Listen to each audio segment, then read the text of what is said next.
Tonight on the Underground Nation podcast, we're stepping into the world of a DJ who doesn't just play music, he commands energy. Since 2003, DJ Phluff has been building a reputation rooted in experience, resilience, and pure crowd control.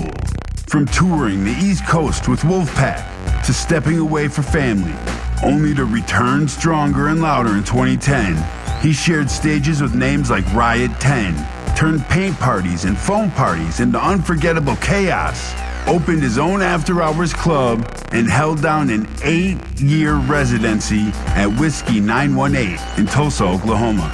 With a sound that spans generations, from 1940s to today's hottest tracks, DJ Phluff doesn't just follow trends. He reads the room and creates the moment. And when it comes to high-energy culture, he even took over as the official DJ for Club Chaos at the 25th annual Gathering of the Juggalos. This isn't just a DJ. This is a movement of sound, experience, and longevity. And now, get ready, because he's stepping into the Underground Nation with your host, the red-headed flame, the voice that cuts through the noise, Feral Minx.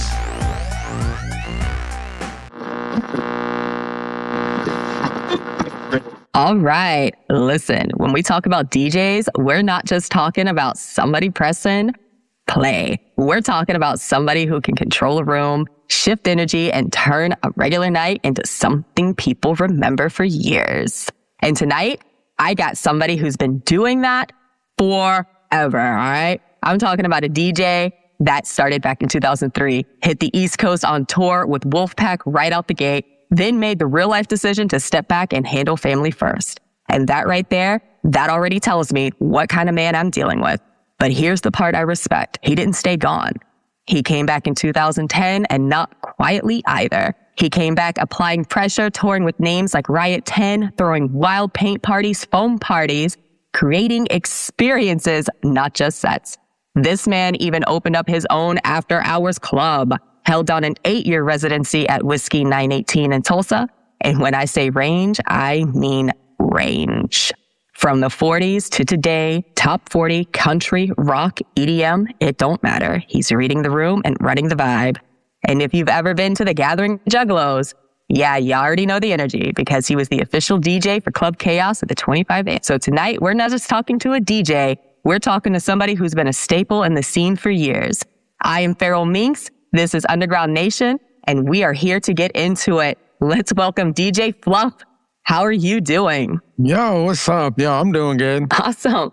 So it's been a minute. I mean, it's been a minute. So let's take it all the way back here. So 2003, you hit the road early with Wolfpack. What did that feel like stepping into that world right away?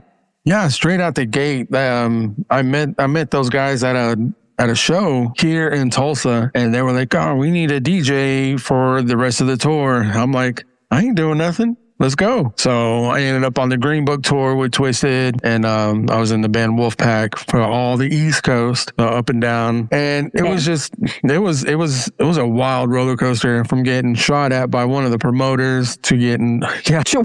Yeah. Let's just skate over that. Yeah, no, just from getting shot at. Yeah, we got shot at. There was a show that they didn't want to pay us. And in what fashion we did, we tore up the green room. They had a little green room for us. We tore it up. Like, you ain't gonna pay us, fuck you. We're not gonna play. They chased us out. They chased us out of the fucking right off rip. I mean, we starting off big. Just get shot up and chased out the building. Why not? I mean, he didn't start shooting till we was outside. We was in our van and we just started hitting, the pop, pop, pop, pop.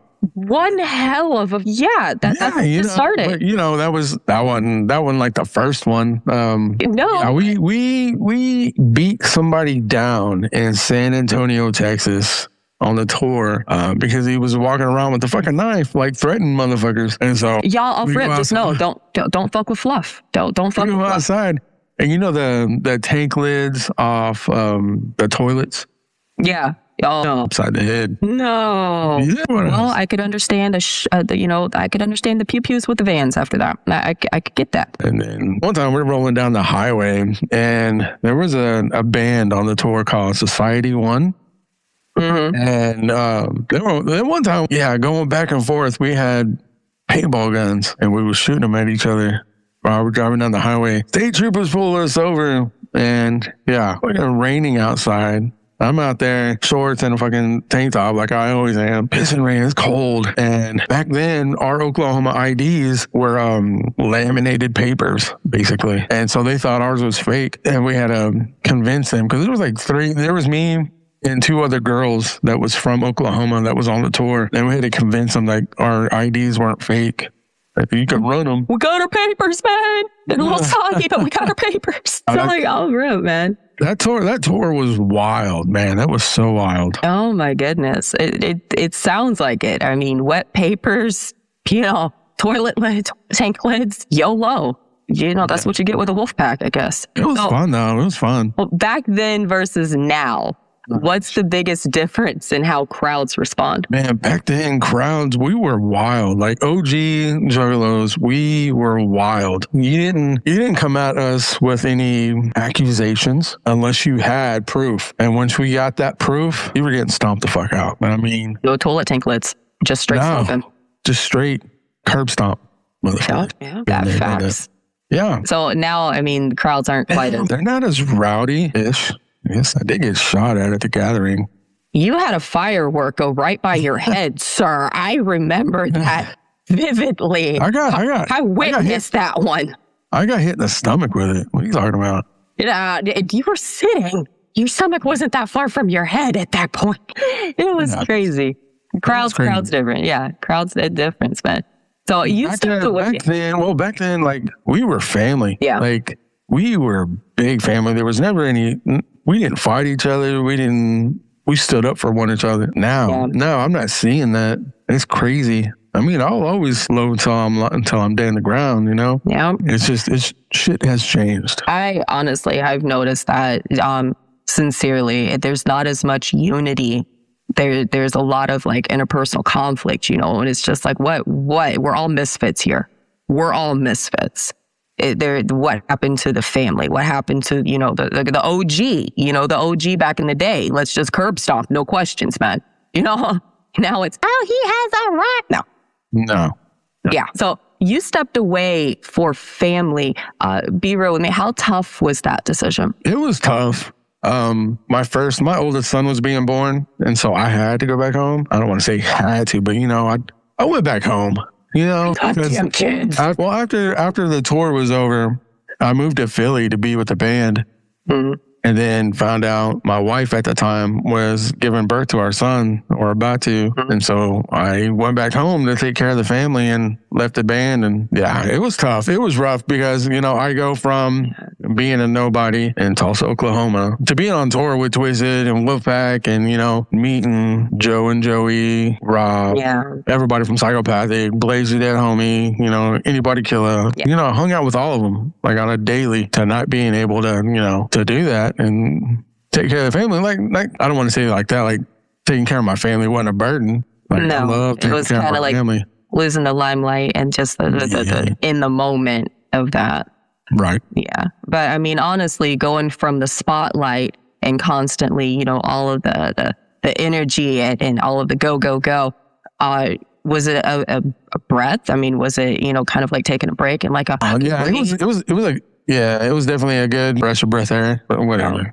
That's good. I mean, and you're still a hero in Tulsa. Yeah, I try to be. Absolutely. I mean, everybody knows me. Yeah, of course. Everybody knows the Phluff, man. This summer, it's all about how you show up. Clean, bold, confident. Every angle, built to stand out. Two-piece energy. Made to turn heads. Details that hit. Front to back. One piece. Two piece. Up to 5X. Made for real bodies. Real confidence. No distractions. No extras. Just the look. And how it makes you feel. Only $34.99. Step into your moment. Make a splash. Own the pool. So when you came back in 2010, what kind of mindset were you in? So when I came back in 2010, EDM scene had hit Tulsa really hard. And so I started diving into that and was a dubstep DJ and house DJ and did that from 2010 to probably for 2 years. And then I got locked up. And then when I got out, hit it again from 2014 to about 2018. They tell me there was no toilet tank lid across involved in that. No. Okay. There's a lot of rugs. I don't know where you're going to put this. Damn the rugs, man. At least it wasn't a toilet tank. It was that one fucking bitch named Molly, that fucking bitch. That bitch. And she need to just find one and just stay there, man. She found this one. Not like that. She need to find a grave and just stay there, Yeah, so but, it is what it is. I did my time. Got it. Well, coming out of that, when you took that break, how about that? Was that a different perspective? I mean, because obviously things were different before, and then when you got out, things changed. So I was only gone for 2 years, but things changed so much in those 2 years. Like the whole music scene changed here in Tulsa. The whole vibe, even in the fam, like the Juggalo fam, everything had switched. Like the whole crew that I used to hang out with or run around with was no more. Like there was some bad shit going on. Crazy how time flies, man. Just seems like a couple years, but it's like 10 years goes by. Yeah. Yeah, I get it. So touring with artists like Riot 10, what did that unlock for you as a performer? So many opportunities. Like I've got to be on so many different tours, headline a whole bunch of different tours here in Tulsa. I've been here to Tulsa, I've been to Illinois, I've been to Arkansas, Missouri, Texas. It just opened up a whole new world of not just Juggalo music and psychopathic music and all that, but in the EDM world, so much bigger. It's so much more broad. There's so many different ways that you can go with it. No, you already know how I feel about the Wubby Dubbies. I know. They can get you into some foam troubles, but speaking of foam, we got paint parties, foam parties. Yes. Those are controlled chaos. What's going through your mind when you're running those events, that type of stuff? Man, it was such a blast, and it went by so fast. The first paint party that I headlined was in Little Rock, Arkansas, and I didn't know what to expect. Like, I've been to paint parties, but I've never, headlined one or anything. And doing that, it was in Champaign, Illinois. Crazy. Like, the company that I did it with was based out of, where were they? Like, I think they were in Michigan, but, they were so sketch. The paint guns that they had gotten us ended up not working. No. And so before the show started, they had to go to like Dollar Tree or the dollar store to get those, those. Not the squirt guns. Not like squirt guns, but like the ones that you put in the water, you pull the big tube out. The one, just a straight tube, like looks like a giant crayon. Yeah. Oh, well, I guess that would work. It worked. But it was just so ghetto for being, like fucking something my 5-year-old at the time would have done, Get some better paint guns and quality. Come on, people go there. I mean, it was still fun. It was still cool. Yeah. How'd that transfer into the foam parties and the Jello pools? The foam parties, it was with the same company that did the paint parties. Mm. And oh my God, again, check this out. That foam party was... Where was that? I think it was in Arkansas. No, it was in Missouri. And once again, the big foam cannons that they had broke. Like, had an electric short before the doors opened. It was so bad. It was so bad. And so they didn't tell us that it was, it wasn't hypoallergenic fluid, because there's stuff that you can use that won't burn your eyes, right? Yeah, like baby shampoo. Yes. Okay. So they make... Like the stuff that I used at the gathering for that foam party was hypoallergenic. So if you're it's not going to burn. No. They didn't tell us they didn't use that. And so me and my buddy were just taking buckets of it, of the solution that was mixed with water, and just starts throwing it in the crowd because people want foam. They want to get there to get wet, So you're maiming these people. Oh my God. You're literally blinding these people. Yeah, I'm literally blinding these people because, they didn't tell us. I didn't know. That's I found out after the show, because after the show, I stuck around, did the whole autograph thing. And one girl was like, she found me on Facebook and we started talking. She was like, yeah. She's like, that soap burned my eyes so bad. It's like she went home and her eyes were just like so swollen. I was like, oh my God. Well, I'm glad that the foam has improved, because I will vouch that the recipe and formula now does not hurt your eyes, does not sting. I was all up in it. Well, I had somebody on our street team that was like, they can't go near the foam because regular foam juice or whatever. Foam juice. That's what's called foam juice. And in the DJ world and all the people that professionally do that, it's foam juice. It's foam juice. So she was like, oh, I'm allergic to it. So I was like, oh, I'll find some hypoallergenic stuff. I got you. No worries. And I did. I still got a bunch of it. It works. It works. So how did that transfer into other things? So we started with paint. We got foam. Where the hell did the Jell-O come from? The Jell-O was not my idea. Okay. That Jell-O was scary. That was not me. That was scary. It was fake Jell-O.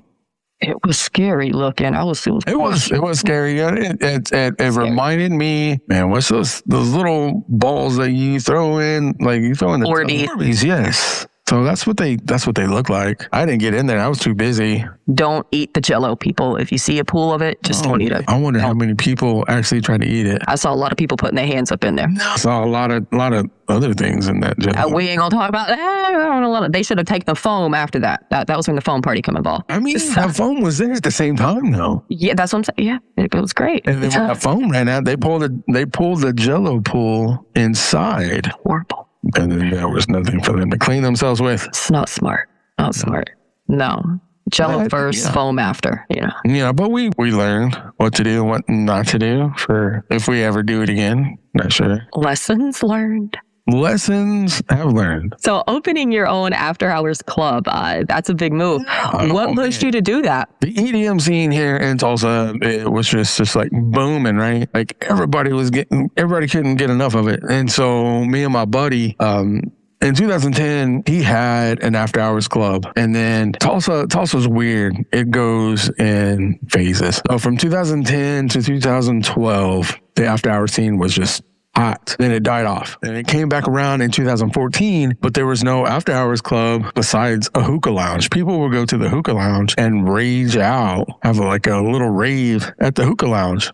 It was crazy. Oh. Like they would have DJs and stuff there. And so we were like, you know what? Let's go ahead and do this again. Try this again. So we did it. We had it for about 2 years and then, it phased out again. Tulsa's fucking weird like that. Bipolar. Yes, they don't know what they want. Menopausal right there, hot flashes. I'm cold. I want love. Don't touch me. I'm going to rip your eyeballs out. Yeah, got it. Sounds like my mother-in-law. I'm telling you. Is her middle name Tulsa? No. Damn. What's something? I knew a slut like that though. Oh my goodness. You knew a slut named Tulsa? I mean, what's Tulsa spelled backwards? Fact. Okay. Slut. All right. You got me on that one. Touche. There's this world beneath the surface. A place where raw talent lives. Where voices go unheard until now. Welcome to Underground Nation, the home of the unheard, the stage for the next wave, the movement where artists, entrepreneurs, and creators rise from the shadows and take their place in the spotlight. Head over to underground-nation.com, download the app today, and step inside the experience.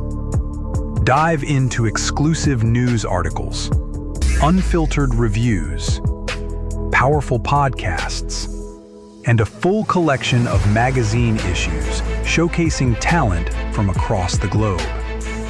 Discover your next favorite artist before the world catches on.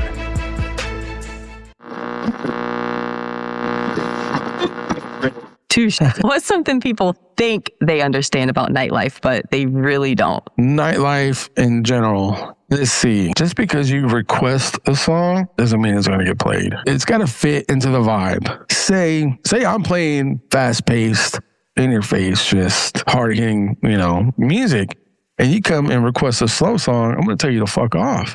You're gonna kill my vibe. Facts.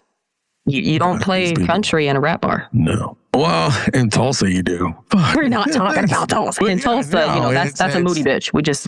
But no, it's long hours. You may go out to a club for what, 4 hours? Roughly. Say from open to close, it's about 4 hours. Me, I would be there about 6, maybe 7 hours for the night to get ready for the night, and then afterwards, when all you guys are leaving and going home, shacking up with whoever, we're cleaning up. Yeah. So the behind the scenes stuff is not fun. Not at all. Not at all.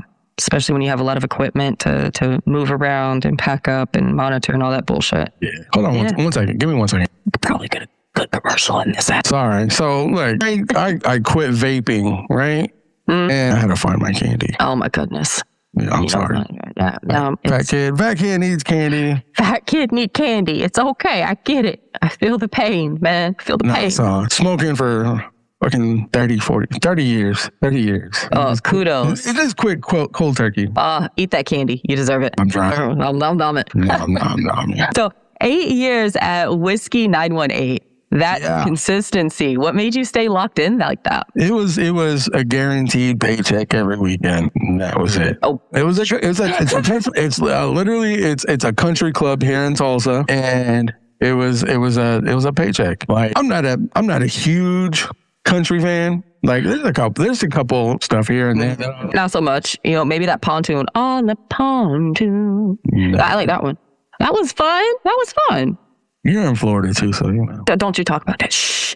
We don't talk about that. I also got Santas and Speedos in December. But you know what? We gonna let the pontoons be pontoons. Whatever. I was there 8 years and it was cool. But it ran its course. It was time for me to move on and do bigger things. And then after I left there, I started getting into the rave scene again. So was there like a specific moment, was just like, okay, I've had enough of this shit, it's just a paycheck, now I'm doing something else, or was it just... Man, there's a lot of drama that was involved in that place, and the general manager at the time would always come up to me every other month and was like, if you don't do this, if you don't play this song, then you're gonna have to find another job. And just tried to fire me all the time. Well, about 2 years ago, did it right before New Year's Eve. And I was like, you know what? I had enough. And after New Year's Eve, because it was New Year's Eve was on a Saturday or a Sunday. Mm-hmm. She did it on that Friday. So I waited until after the New Year's and told the lady under her, I was like, I'm done. Can't do it no more. So I quit. Nope. And started getting back into the EDM scene again. I did a couple of Shrek raves. Ooh. Yeah, so they were Shrek themed raves. That just sounds fun. They were a lot of fun. That just sounds fun. People would show up characters from Shrek movies. Do you still have? Please God, tell me you still have shit like that going on. Oh yeah. That's amazing. That's amazing. I'm working on some other things going on right now. Especially in August. I don't know what's going on yet. I don't know. It's pure speculation at this point, but I don't know. We might want to keep our ears open.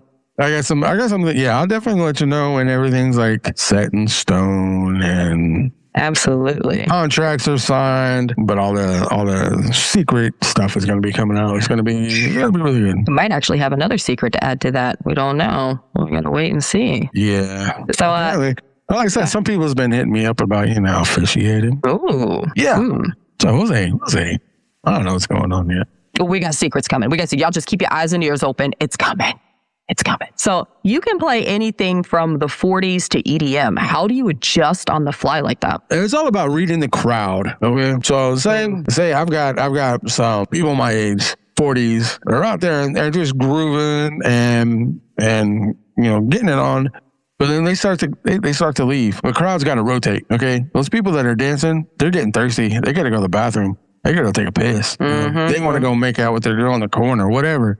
So you gotta learn how to be able, when you see them moving off and you see the older people are sitting over here and they want to dance, they want to get up, but this is not their type of music. You gotta learn how to be able to blend their music with the new stuff, their music with the 80s. I can blend anything from the 40s, 50s with stuff from the 80s, 90s, even early 2000s. I would totally love to hear something from the 40s with an EDM spin. Oh, I'll send you some stuff then. Absolutely. I love that. That scratches my brain. Like, I'm gonna plug one of my homies in on this. There's a DJ called Wicked the Instigator. Oh. Yes, he's an amazing DJ, and he did some Johnny Cash. Yeah. That'll blow your fucking head off. Oh, well, I definitely want to hear it. Now you're dropping crumbs in the cookie jar here, sir.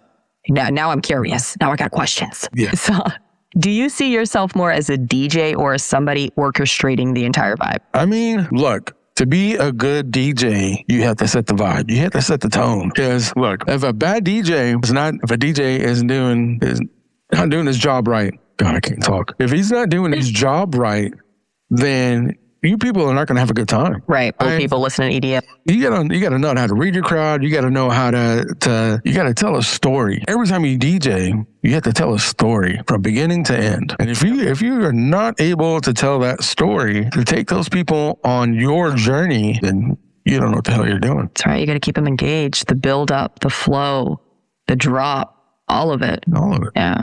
Totally feel that. So what separates somebody who can DJ from somebody people will never forget? Again, I'll tell you this, I've had somebody come up to me after one of my raves and hug me and was like, I feel your pain. I was going through some shit. They were like, I feel your pain because all my stuff was dark. Yeah. It was hard hitting. It's your DJing is a reflection of you. Right. Your music storytelling is a reflection of what you're going through. I know a lot of people like predetermine their sets. I don't do that. I don't plan ahead what I'm going to play. The only thing that I plan ahead is my very first song and my very last song. And my very first song can switch up 20 times before the doors open. My last song can switch 100 times before it's closing time. Like, you got to be able, that first song is going to set the mode. It's going to set the mode. It's going to set the tone of how the night's going to go. Right. That last song is going to tell them how you're feeling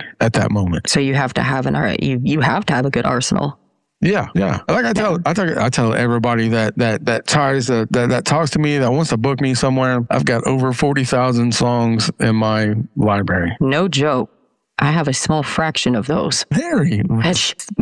Yeah. So honestly, like, would you say that the emotion and the crowd dictates how the story is being played? Yes. So if I'm telling my story and you guys are not vibing with it, I'm gonna switch that story up. And having a set itinerary ain't gonna make that. You can't do that if it's set. No, you can't have a predetermined set list and be like, in the middle of it, people are sitting down, walking away from your booth, walking away from the dance floor, wherever you're at. They're not in front of you anymore. Like, you seen that at the Gathering last year when I would play secular music. I would play club hits. Motherfuckers just start to walk away. But soon as I dropped Psychopathic, it pulled them back in. You got to be able to read the crowd. No matter if the crowd wanted or the people that hired me wanted it this way. At the end, it's not about them. It's about these other guys, the patrons that are coming to be there that pay money. Your audience. They want to hear a certain type of music, they want to vibe with you. But you got to find what they want to vibe with. Right. So you really have to be able to reach your people. Well, sometimes it's really hard. Sometimes, like, I've done weddings where nobody danced because they're not dancers. But you don't know that. They're still vibing with me. They still come up to me and be like, oh man, that was so awesome. Then I'm like, how come you don't fucking dance? Like, Wallflowers. Get up and shake it real quick, you know? Do a little shuffle, 1, 2. Yeah, they'll come out and like do the Cupid shuffle and the wobble and all that, but then they're gonna go sit back down, and I'm like, what the hell? You gotta play that stanky leg, get them something to do with it. I mean, I've had 80-year-old grandmas out there doing the stanky leg before. Oh no, not Granny with a stanky leg. Oh, Granny had a stanky leg. Please, man, I'm telling you, some of them old people be putting them youngins to shame these days. Yeah. Goodness.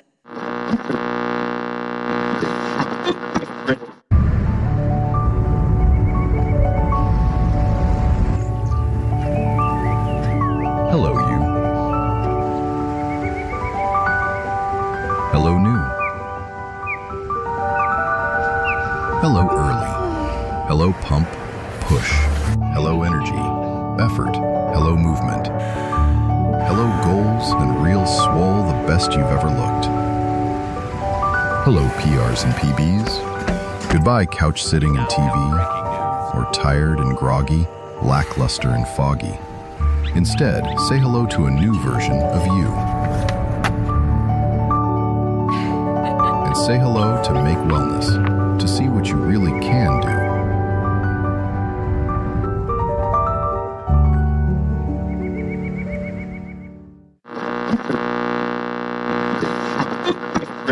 So do you feel like the DJ game is oversaturated right now? Man, so bad. So bad. I don't even put myself out there like I used to. Like 2-3 years ago, I was on all the, here in town, I was on all the Facebook groups. I was on all the social media groups, different, like 2 or 3 different websites. I mean, I'm still on there. I don't pay for them anymore. Tell them to fuck off. But I would tell them, I would put myself out there. Here, the past 2 years, I haven't. I'm still getting booked like crazy. I've built my name up. Right. I've built who I am here in my area. You ask anybody in my area who DJ Phluff is, I'll let you know. But yeah, oversaturated, definitely. It's like McDonald's. It's like a church. If you go where I'm at in the Midwest, there's a church on every corner. Me too. Don't feel bad. Where I'm at. So DJs are like that. We're every fucking where. And it's horrible because when I first started, people didn't know they didn't know how to do this shit. What I blame all this shit on is 2020. People were stuck at home, had nothing to do. They had a laptop. That was it. And everybody became a DJ. Yeah.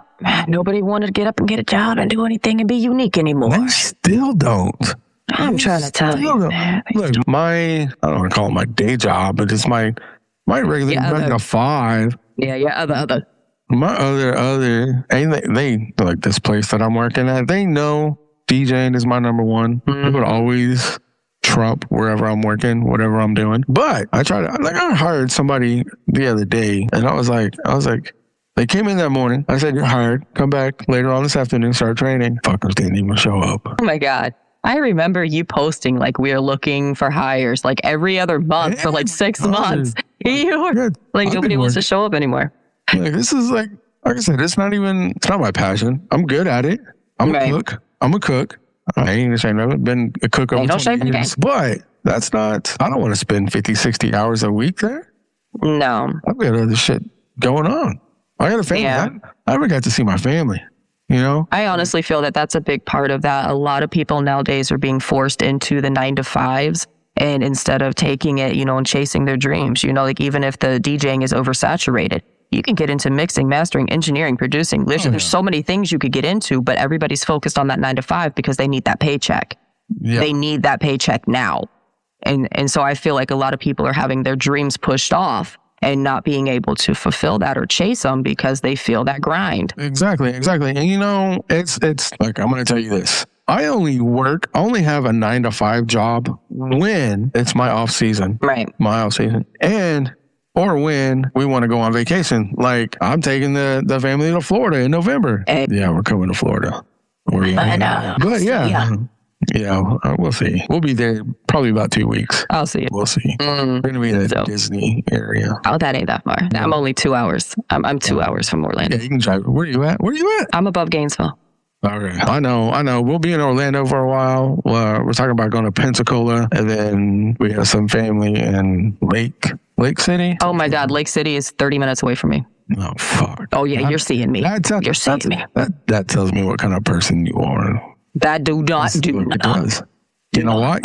My baby mama lives there. God bless it.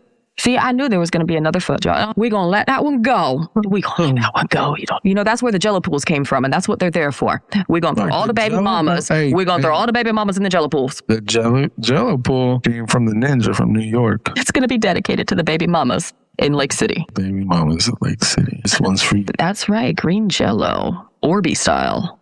Right. Yeah, we did it that way. We did it with the Orbeez because, let's face it, we're fucking juggalos. We don't think ahead. Who's going to make all the fucking Jello? Facts. We don't have a big-ass refrigerator out there. That was not very well thought out, and that shit was sitting out for a hot minute. Sitting there for a minute. Nothing we did was thought out, like the foam party. I didn't know. Okay, for First of all, it wasn't my idea for the foam party. My machine, but they're like, oh, they were asking me, oh, what do you have? Like gear-wise. I'm telling them, right? Oh, let's have a foam party. Yeah. Like, okay, we can do that. But then I found out where our location was, how far away the water spigots were. Yeah. And so they had to make a trip to the water spigot with that 50-gallon trash can with, I don't know what kind of cart they used, but they only made 2 trips. That's why it went by so quick. Yeah. Well, this year we won't have that problem. No, there's a lake right there. We ain't gonna have that problem. Not this year. No, we'll get one of those pumps that you can throw in the submersibles. water. Yeah. Yes. We'll just pump the water out like that. Man, yeah. So you've been in this a long time. Has the culture lost authenticity, or people just not adapting? Okay, like what culture are you talking about? Like DJ wise or family? Both. Oh, what was the question? Has the culture lost authenticity, or just people not adapting?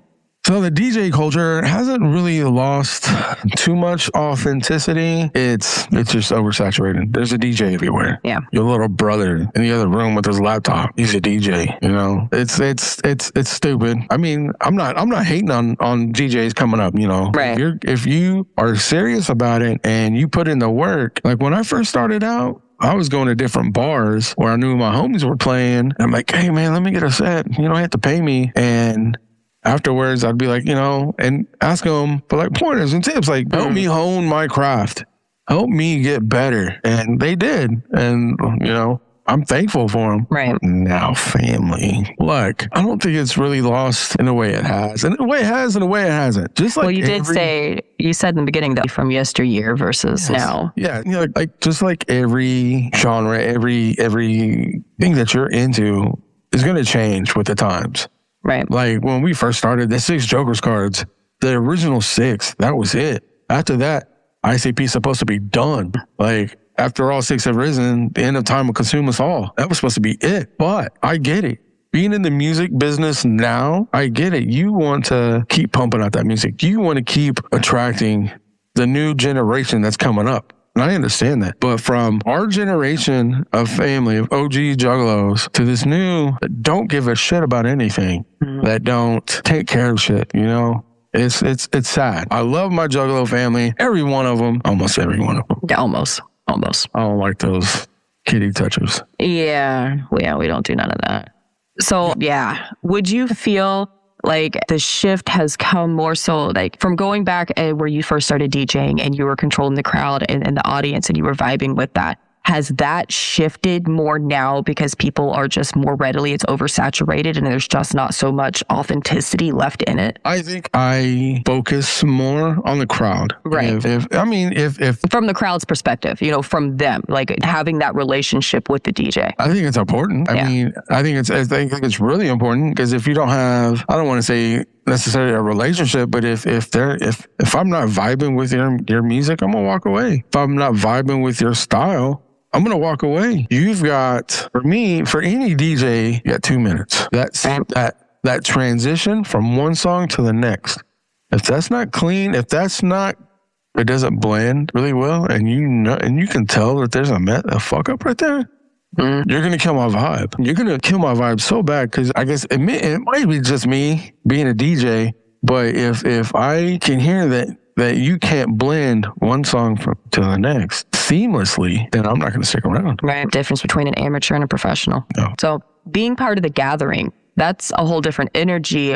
What did that mean to you personally? Okay, so I've been down since 93, 94.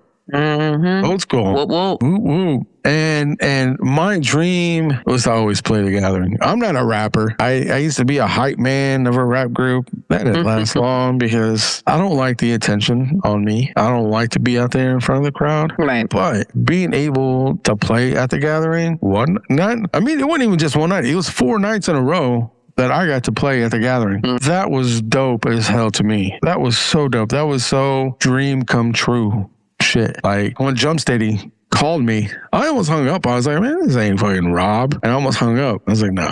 Man, I've got the poster flyer printed out. I made a poster in it.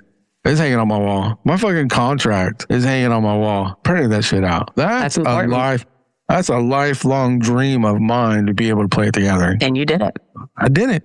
And I was so happy, and I'm so appreciative of Rob and everybody at Psychopathic for giving me that opportunity, and to the street team, the Psychopathic street team, Soldier street team. Yeah. Shout out to Miss Heather Morris for helping me get that gig. Shout out. We wouldn't have our Phluff if it wasn't for y'all. Right. Yeah. Put him in the gotcha where he needs to be. So what's something you sacrifice that people don't see behind the scenes? My family time. I don't get to spend that much with my family. I'm always on the go. I'm always doing some kind of gig. Every Friday, Saturday, sometimes Sunday, I'm at a gig or I'm traveling to a gig. Sometimes weeks at end. That's why I take at least 2 to 3 vacations with my family every year, because I don't get that everyday time. Right. They're at school. Or I'm at work. They're off on the weekends, but I got to work the weekends. Yeah. Do you feel that affects a lot of up and coming artists and performers? You know, that decision balancing the life and the dream. I think it does. I don't think just anybody can handle it. I don't think just anybody would want to be away from their family like that. Right. It's a decision. It's a decision. And once you make that kind of decision, you have to be committed if you want to make it. Right. And not even in just the DJ world, but in like any musical aspect. If you're in a band, if you're in a rap group, if you're a solo artist, you got to make that kind of decision. And it's hard. It's really hard. Like when I got remarried in 2016. It comes back for your family. Yeah. So when I got remarried in 2016 to my wife now, we had our son shortly after. And yeah, I was gigging. I was doing gigs every weekend, and I looked at her and I said, look, this is my life. This is how I'm going to make it in this world. I say, you can ride with me or you can walk out. Right now, no hard feelings, but this is what I'm going to do. And she stood by my side, and she still is standing by my side. That's amazing. Yeah. So how do you balance passion, family, and responsibility without burning out? Man, responsibility and I almost want to say family go hand in hand, because my responsibility is my family, to take care of my family. That's what I do. That's what we all need to do more.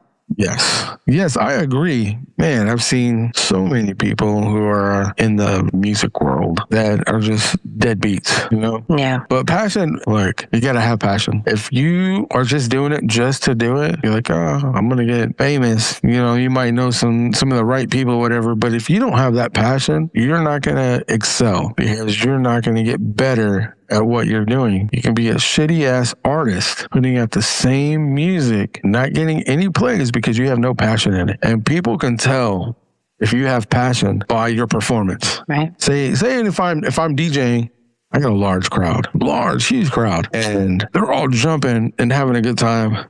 But I'm just standing there. You ain't gonna remember me. No. Oh, they will remember you as the one that just stood party pooper.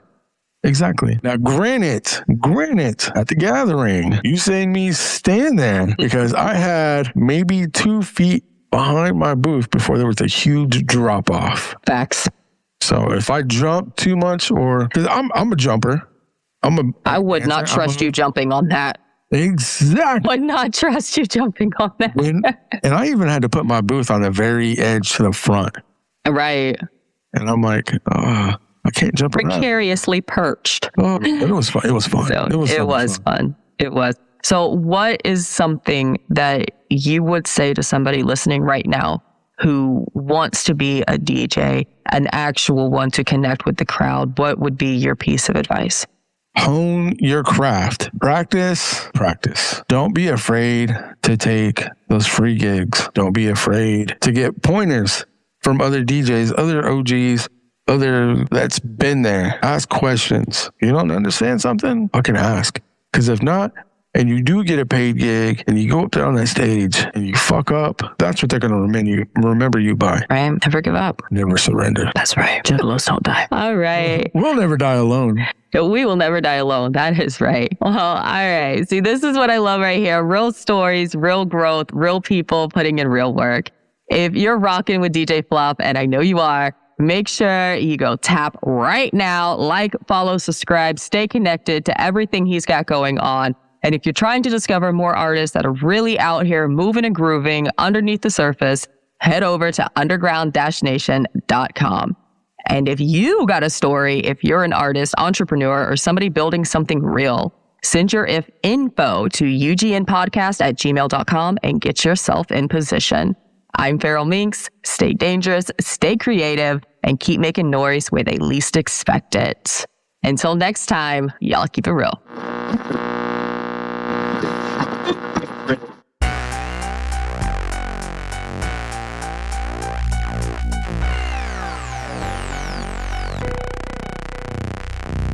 What a powerful conversation with DJ Phluff.